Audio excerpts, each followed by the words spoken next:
Hi, welcome to world of Saranya. இன்றைக்கி நம்ம சேனலில் ஒரு சூப்பரான ஸ்நாக் ரெசிபி தான் பார்க்க போகிறோம். இது ஈவினிங் ஸ்நாக்ஸ் டைமில் சாப்பிடலாம்.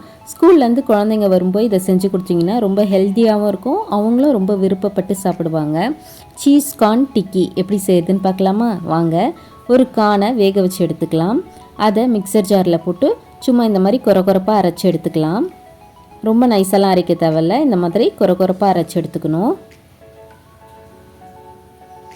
இப்போ இது கூடவே துருவின கேரட் சேர்த்துக்கலாம். நான் ஒரு கேரட் எடுத்திருக்கேன்.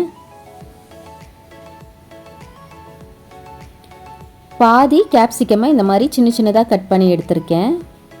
2 பச்சை மிளகாவை சின்ன சின்னதாக கட் பண்ணி சேர்த்துக்கோங்க. கொஞ்சமாக கொத்தமல்லியை இந்த மாதிரி குட்டி குட்டியாக கட் பண்ணி சேர்த்துக்கலாம்.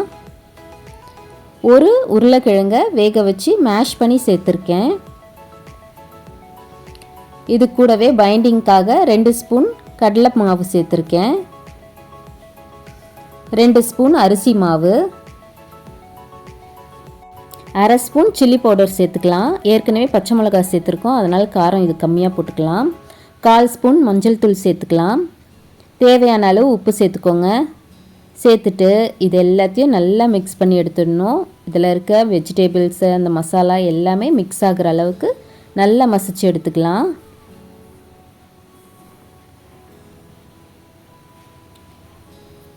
இந்த மாதிரி நல்லா உருட்டுறதுக்கு வர மாதிரி பிசைஞ்சு எடுத்துக்கணும். ஒருவேளை கொஞ்சம் தண்ணியாக இருக்க மாதிரி இருந்துச்சுன்னா நீங்கள் எக்ஸ்ட்ரா கடலை மாவும் அரிசி மாவும் ஆட் பண்ணிக்கோங்க. இப்போ மாவு ரெடியாக இருக்குது. இதை நம்ம உருண்டை பிடிச்சிக்கலாம்.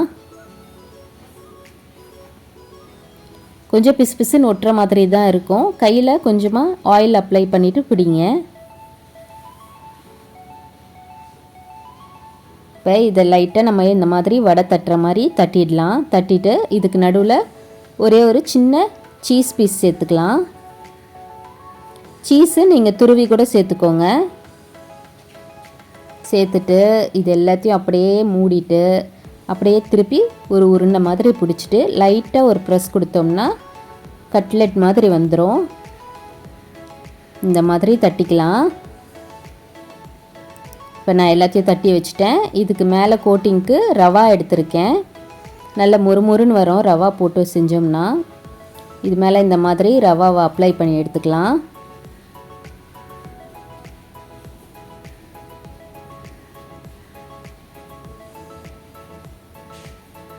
இப்போ இது ரெடி ஆகிடுச்சு. இப்போ ஆயில் சூடான உடனே ஒன்று ஒன்றா எடுத்து ஸ்லோவாக உள்ளே போடலாம். நான் கொஞ்சமாக ஆயில் ஊற்றி ஷாலோ ஃப்ரை மாதிரி தான் பண்ணியிருக்கேன். நீங்கள் வேணுன்னா இன்னும் கொஞ்சம் கூட ஆயில் ஊற்றி டீப் ஃப்ரை பண்ணிக்கோங்க. ஸ்லோவாக ஒன்று ஒன்றா போட்டு இது நல்லா கோல்டன் ப்ரௌன் ஆகிற வரைக்கும் நம்ம பொரிக்கணும். போட்ட உடனே திருப்பக்கூடாது. ஒரு 30 செகண்ட் விட்டுட்டு அப்புறம் திருப்பலாம். அப்போ தான் கீழெல்லாம் ஒட்டாமல் வரும். நல்லா 2 சைடும் திருப்பி திருப்பி போட்டு கோல்டன் ப்ரௌன் ஆகிற வரைக்கும் இதை பொரிக்கணும். ஸ்டவ் மீடியம் ஃப்ளேம்லேயே இருக்கட்டும். 2 சைடும் நல்லா பொரிஞ்சிடுச்சு. நம்மளோட சீஸ் கார்ன் டிக்கி சூப்பராக ரெடி ஆகிடுச்சு. ரொம்பவே ஹெல்த்தியான ஒரு ஸ்நாக்கு. டயட்டில் இருக்கிறவங்க கூட இதை ட்ரை பண்ணலாம். ஈவினிங் ஸ்நாக்ஸ்க்கு இதை குழந்தைங்களுக்கெல்லாம் செஞ்சு கொடுத்து என்ஜாய் பண்ணுங்கள். இந்த வீடியோ உங்களுக்கு பிடிச்சிருந்ததுன்னா நம்ம சேனலை லைக் பண்ணுங்கள், ஷேர் பண்ணுங்கள் அண்ட் மறக்காமல் சப்ஸ்கிரைப் பண்ணுங்கள். பாய்.